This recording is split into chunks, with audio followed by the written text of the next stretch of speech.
One of the clearest signs of modern life is how quickly people react. A message appears, and we respond before thinking. A headline appears, and we judge before reading deeply. Someone says one sentence, and we assume their whole meaning. A disagreement begins, and suddenly the goal is not understanding. It is defense. We react fast. We explain fast. We correct fast. We accuse fast. We withdraw fast. But often, we understand slowly, and this gap between reaction and understanding is where many problems begin. Relationships are damaged there. Conversations break down there. Misunderstandings grow there. Regret is born there. A person says something imperfectly, and we respond to the worst possible interpretation. Someone makes a mistake, and we assume character instead of context. A loved one is quiet, and we assume rejection. A stranger disagrees, and we assume hostility. A situation feels uncomfortable, and we react before we know what is really happening. This is one of the lost human skills, the ability to pause before reacting. Not because reaction is always wrong. Sometimes we need to respond quickly. Sometimes danger is real. Sometimes boundaries are necessary. Sometimes silence would be harmful. But many of our daily reactions are not responses to true danger. They are responses to discomfort. And discomfort is not always truth. A reaction is often immediate. Understanding takes time. A reaction protects the ego. Understanding opens the mind. A reaction asks, how do I defend myself? Understanding asks, what is really happening here? That difference may seem small, but it can change the entire direction of a conversation, a relationship, or a life. One reason we react before we understand is that the nervous system is faster than reflection. Before the thoughtful part of the mind has time to organize the situation, the body may already be preparing to defend itself. The heart tightens, the face changes, the voice sharpens, the body becomes tense, the mind starts searching for evidence. Not evidence for the truth, evidence for the reaction. Once we feel attacked, we often begin building a case. We remember old hurts. We notice every word that supports our suspicion. We ignore anything that complicates the story. We stop listening to understand and begin listening to win. This is why reaction can feel so convincing. It arrives with emotion, and emotion often feels like certainty. But just because a feeling is strong does not mean it is complete. Anger may reveal that something matters, but it may not reveal the whole story. Fear may warn us, but it may also exaggerate. Hurt may deserve care, but it may also distort interpretation. Embarrassment may feel like danger, even when no one is attacking us. This is why the pause matters. The pause does not deny emotion. It gives emotion room to become information instead of command. Without the pause, emotion becomes the driver. And when emotion drives too quickly, wisdom often gets left behind. Modern life makes this harder because everything encourages immediate reaction. Social media rewards speed. Comment sections reward sharpness. News cycle rewards outrage. Arguments reward certainty. Algorithms reward emotional intensity. The slower voice rarely wins attention. The careful voice rarely becomes viral. But the careful voice is often the one we need most, because many situations are not as simple as they first appear. A person's tone may sound cold because they are tired, not because they are cruel. A delayed reply may mean overwhelm, not rejection. A disagreement may come from different experience, not disrespect. A mistake may come from confusion, not bad character. A difficult conversation may be an invitation to understand, not a declaration of war. But if we react too quickly, we never discover that. We respond to the story we created, not the reality in front of us. And once that happens, the other person may react to our reaction. Then the cycle begins. You misread me. I defend myself. You feel attacked. I feel misunderstood. You raise your voice. I withdraw. You accuse. I shut down. Soon, the original issue disappears. Now the conflict is about the reaction itself. This happens in families, in friendships, in marriages, in public conversations, in online spaces, even inside our own minds. We react to a feeling before understanding what it is trying to tell us. We feel anxious and assume something is wrong. We feel bored and assume life is empty. We feel tired and assume we are failing. We feel lonely and assume we are unloved. We feel criticized and assume we are not respected. But feelings are not always final conclusions. Sometimes they are invitations. They invite us to look deeper. What am I really feeling? What did this remind me of? What am I afraid is happening? What else could be true? Am I reacting to this moment or to an old wound? Am I hearing this person or hearing my past? These are not easy questions, but they are humanizing questions. They slow down the automatic story. And this is where maturity begins. Maturity is not the absence of reaction. It is the ability to notice reaction before obeying it. A mature person can feel anger and still choose words carefully, feel hurt and still ask for clarification, feel fear and still examine evidence, feel misunderstood and still listen, feel tempted to attack and still pause. That pause is not weakness, it is strength under pressure. It is the space where character enters, because many people do not regret what they felt. They regret what they did with what they felt. They regret the sentence spoken too quickly, the message sent in anger, the assumption made without asking, the silence used as punishment, the relationship damaged by pride, the opportunity lost because ego moved faster than wisdom. This is why learning to pause is not a small skill. It is one of the foundations of emotional maturity. But the pause must be practiced before the conflict. If we wait until the emotional storm is already at full strength, it becomes much harder to choose wisely. So we train ourselves in ordinary moments. A message irritates you. Pause. A headline provokes you. Pause. Someone says something unclear. Pause. A memory brings pain. Pause. A disagreement begins. Pause. The pause can be very small. One breath, one question, one moment of silence, one decision not to respond immediately. But that small pause can prevent a large regret. It gives the mind time to ask, what do I know for sure? What am I assuming? What else might be happening? What response would I respect tomorrow? What am I trying to protect right now?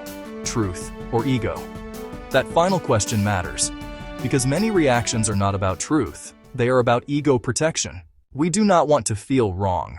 We do not want to feel foolish. We do not want to feel exposed. We do not want to feel ignored. We do not want to feel powerless. So we react in ways that restore a sense of control. We criticize. We dismiss. We interrupt. We blame. We withdraw.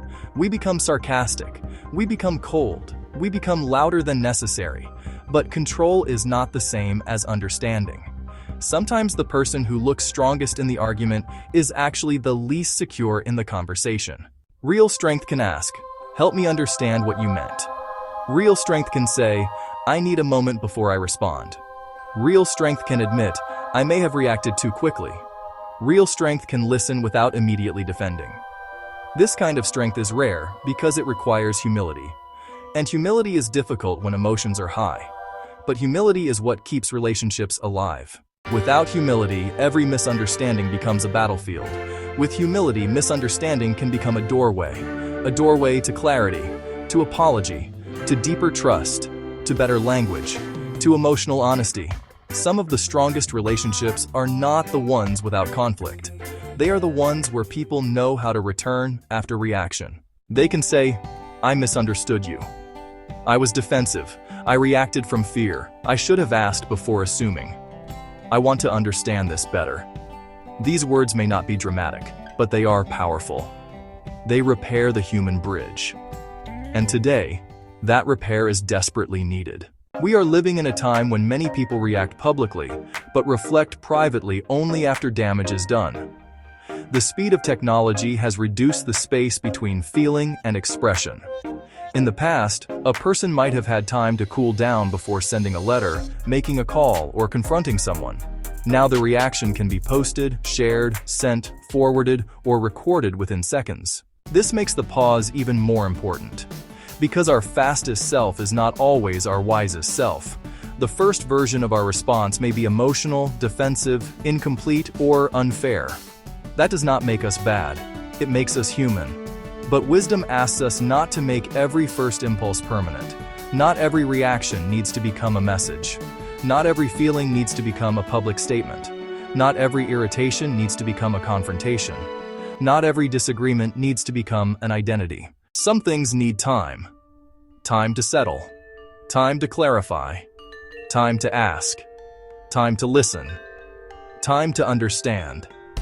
And understanding does not mean excusing everything. This is important. Understanding is not the same as agreement. You can understand someone and still set a boundary. You can understand someone and still say no. You can understand someone and still disagree. You can understand someone and still protect yourself. Understanding does not remove discernment. It improves it. Because when you understand more clearly, your response becomes more accurate.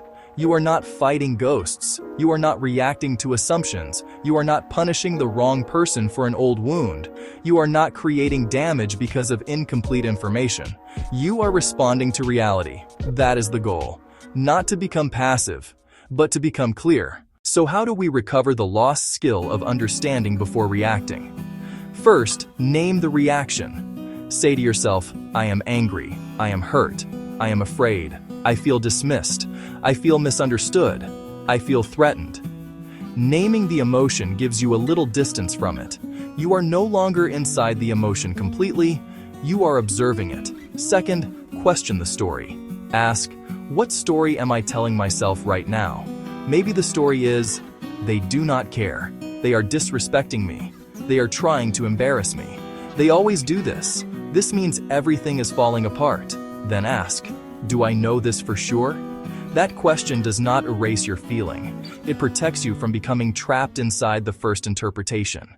Third, seek clarification before accusation. Instead of saying, you never listen, try, I may be misunderstanding this, but it felt like I was not being heard. Is that what happened? Instead of saying, you do not care, try, when this happened, I felt alone. Can we talk about it? Instead of assuming intent, ask for meaning. This one shift can change the emotional climate of a conversation. Fourth, delay important responses when emotions are high. Some replies should not be written at the peak of anger. Some decisions should not be made in the middle of panic. Some conversations should not continue when both people are flooded. There is wisdom in saying, I want to talk about this, but I need a little time so I can respond better. That is not avoidance. If you return honestly, it is maturity. Finally, practice repair. Because we will not always get this right. We will still react too quickly sometimes. We will still misunderstand. We will still speak from fear. We will still get defensive. The question is not whether we ever fail. The question is whether we return. Can we apologize? Can we clarify? Can we admit our part? Can we learn from the pattern? Repair is one of the most important skills in any relationship. A person who can repair is safer than a person who pretends they never react badly, because perfection is impossible, but accountability is possible. And accountability turns reaction into growth. So maybe the goal is not to never react. The goal is to become less controlled by reaction, to create enough space between what we feel and what we do. Enough space for wisdom, enough space for dignity, enough space for love, enough space for truth. Because many things are lost when reaction moves faster than understanding. Trust is lost, nuance is lost, connection is lost, peace is lost. Sometimes entire relationships are lost. But many things can be saved when we pause. A conversation can be saved. A friendship can be saved. A marriage can be saved. A reputation can be saved. A conscience can be saved. One pause will not solve every problem, but it can stop us from becoming part of the problem too quickly.